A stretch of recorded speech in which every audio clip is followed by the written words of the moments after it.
Hola, hola, muy buenas tardes. Iba a decir días, pero no, ya son tardes. El día de hoy vamos a estar compartiendo un nuevo libro titulado El plan de batalla para la oración, inspirado por la película Cuarto de Guerra.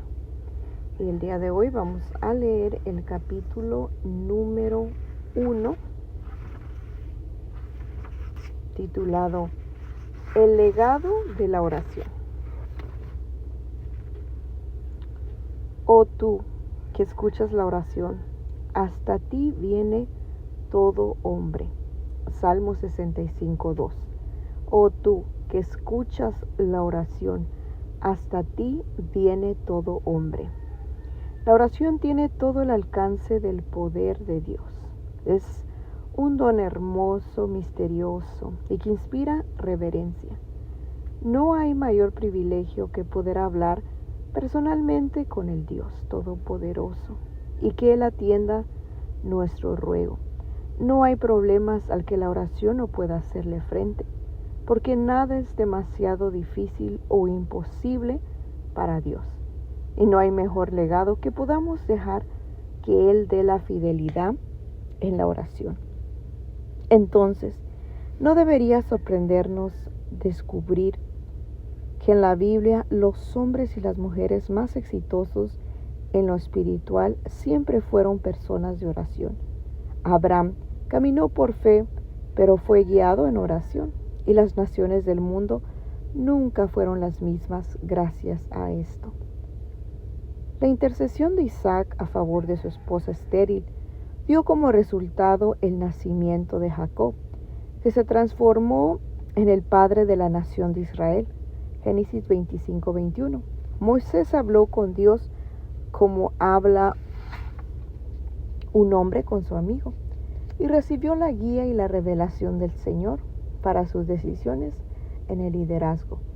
Éxodo 33:11. El mundo todavía tiene la Torá y los 10 mandamientos gracias a esto. David hablaba con Dios tarde, mañana y mediodía. Salmo 55:17. Y esta práctica lo llevó a escribir el libro más largo de la Biblia, los Salmos. Contienen un sinnúmero de oraciones apasionadas en forma de canción. Las intercesiones de Nehemías hicieron que Israel reconstruyera milagrosamente los muros de Jerusalén en tiempo récord. Puedes visitar esta ciudad como nosotros hemos hecho y ver una parte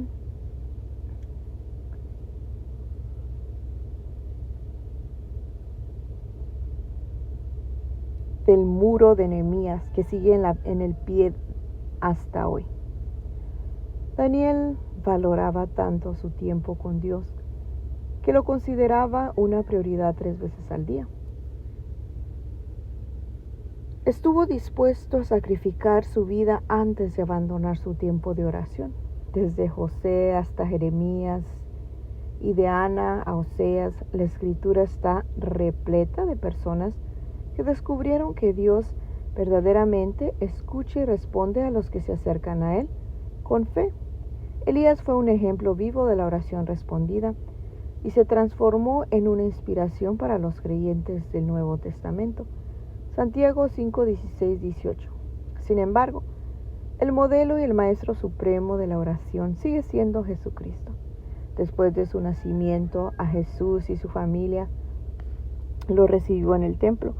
Ana, una viuda que servía al Señor en oración día y noche.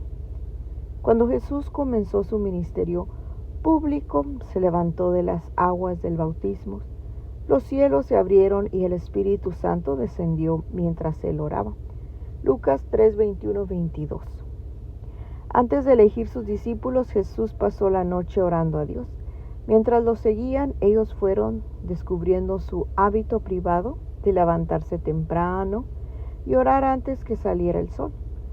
Marcos 1:35. Incluso mientras su popularidad aumentaba exponencialmente, a menudo él se retiraba a lugares solitarios y oraba. Lucas 5, 5, del 15 al 16. El primer sermón completo de Jesús que se registra en la Escritura explica los principios básicos de la oración. Mateo 5:7. Jesús le enseñaba y desafiaba a sus seguidores a velar y orar. Marcos 14:38. Y a orar en lugar de darse por vencidos. Lucas 18:1. Enojado, sacó a los cambiastes del templo gritando: mi casa será llamada casa de oración. Mateos 21:13. La regla del mundo, el modelo de la oración más maravilloso de todos los tiempos. Mateo 6:9 al 13. Y más adelante pronunció la oración sacerdotal más poderosa de la historia. Juan 17. Antes de ser traicionado y crucificado, Jesús se arrodilló a solas en el huerto de Getsemaní y oró de manera tan profunda y desesperada que su sudor se transformaba literalmente en gotas de sangre.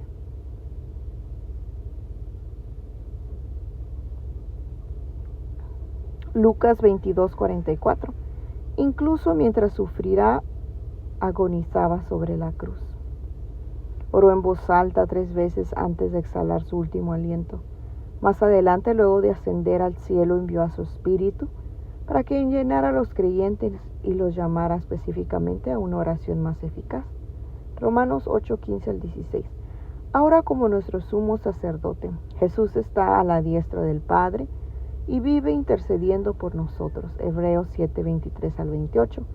Andrew Murray escribió: la vida y la obra de Cristo, su sufrimiento y su muerte se fundarán sobre la oración.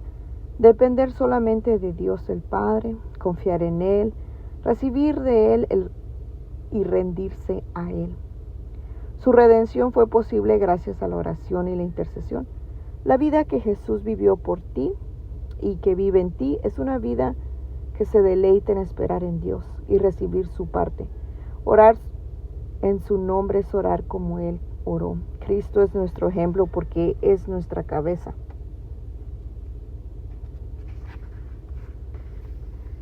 Nuestro Salvador, nuestra vida, en virtud de su deidad, de su Espíritu, puede vivir en nosotros. Podemos orar en su nombre porque permanecemos en Él y Él permanece en nosotros. El inicio de la Iglesia del Nuevo Testamento y de toda la historia cristiana solo puede entenderse a través de la lente de la oración poderosa. Pedro se apoyaba en esto en forma constante y Pablo era prácticamente adicto a la oración. Filipenses 1:4 al 5 y 1 Tesalonicenses 5:17. Los misioneros cristianos más conocidos de la historia fueron hombres y mujeres de oración. Hudson Taylor causó un impacto sin precedentes en China a fines del siglo XXI. Al establecer la misión del interior de China, inauguró 125 escuelas y llevó a miles de personas a la fe en Cristo. Un libro que escribieron su hijo y su nuera. Ellos revelaron que el secreto espiritual de Hudson Taylor era que caminaba en obediencia y cercanía a Dios en oración. Howard Taylor escribió sobre su padre. Durante 40 años, el sol no salió si no escribía sobre su padre durante 40 años, y el sol no salía en China ni un día sin que Dios lo encontrara de rodillas.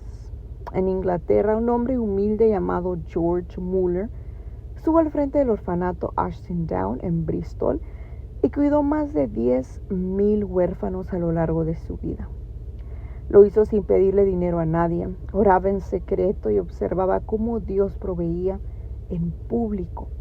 Cuando murió había registrado relatos detallados de más de 50,000 respuestas, documentadas a la oración en sus diarios. Su ejemplo, sus enseñanzas sobre la oración han bendecido a millones de personas en todo el mundo. Una de ellas fue el gran predicador inglés Charles H. Spurgeon. Miles se reunían en cada semana a escuchar los mensajes poderosos y explicativos de este príncipe de los predicadores, quien enseñó y escribió mucho sobre el poder de la oración. Cuando llegaban visitas a su iglesia de New Park Street, solía llevarlos a la sala de oración en el sótano, donde había gente fiel de rodillas, que que intercedía a Dios por Spurgeon y su comunidad. Spurgeon declaraba: esta es la central eléctrica de esta iglesia. En Estados Unidos, Juan Wesley y Jonathan Edwards le ayudaron a iniciar los grandes avivamientos del siglo XV, que cambiaron radicalmente la cultura norteamericana y la llevaron de una maldad desenfrenada a una contagiosa búsqueda de Dios. Su estrategia incluía predicar la palabra de Dios mientras se llamaba a los creyentes y se los unía en una oración sincera y extraordinaria.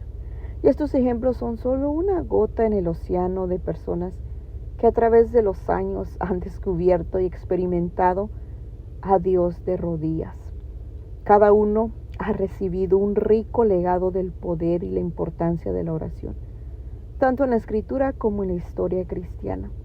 Cada generación necesita creyentes valientes que confíen en Dios y en su palabra, que tomen la autoridad, la antorcha de la intercesión y continúen así el poderoso legado de parecerse fielmente en la brecha y buscar su corazón en oración.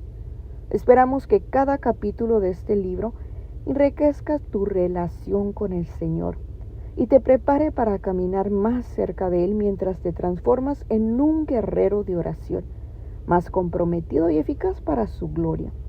Ningún programa o encuentro religioso, esfuerzo político o causa humanitaria puede superar el maravilloso poder de lo que Dios es capaz de hacer en respuesta a las oraciones de su pueblo. ¿Qué sucedería si los creyentes y las iglesias de hoy imitaran a los grandes personajes bíblicos y de la historia cristiana y comenzaran a orar con poder y eficacia? Y si decidiéramos ponernos a cuentas con Dios y comenzáramos a buscar su rostro con humildad y fe para un avivamiento y despertar espiritual, como sucedió durante el primero y el segundo gran avivamiento. ¿Qué podría hacer Dios a través de nosotros, a través de ti? ¿Estás listo para orar por esto? Padre, vengo a ti y te doy gracias por el gran legado de oración que nos has dejado. Te pido que derrames tu Espíritu Santo sobre mí y sobre tu iglesia. Atráeme a un caminar diario y más íntimo contigo. Que la oración se vuelva tan natural para mí como respirar y que puedas obrar a través de mis oraciones para ayudar a que venga tu reino y haga tu voluntad en mi corazón, mi hogar y mi generación. En el nombre de Jesús. Amén.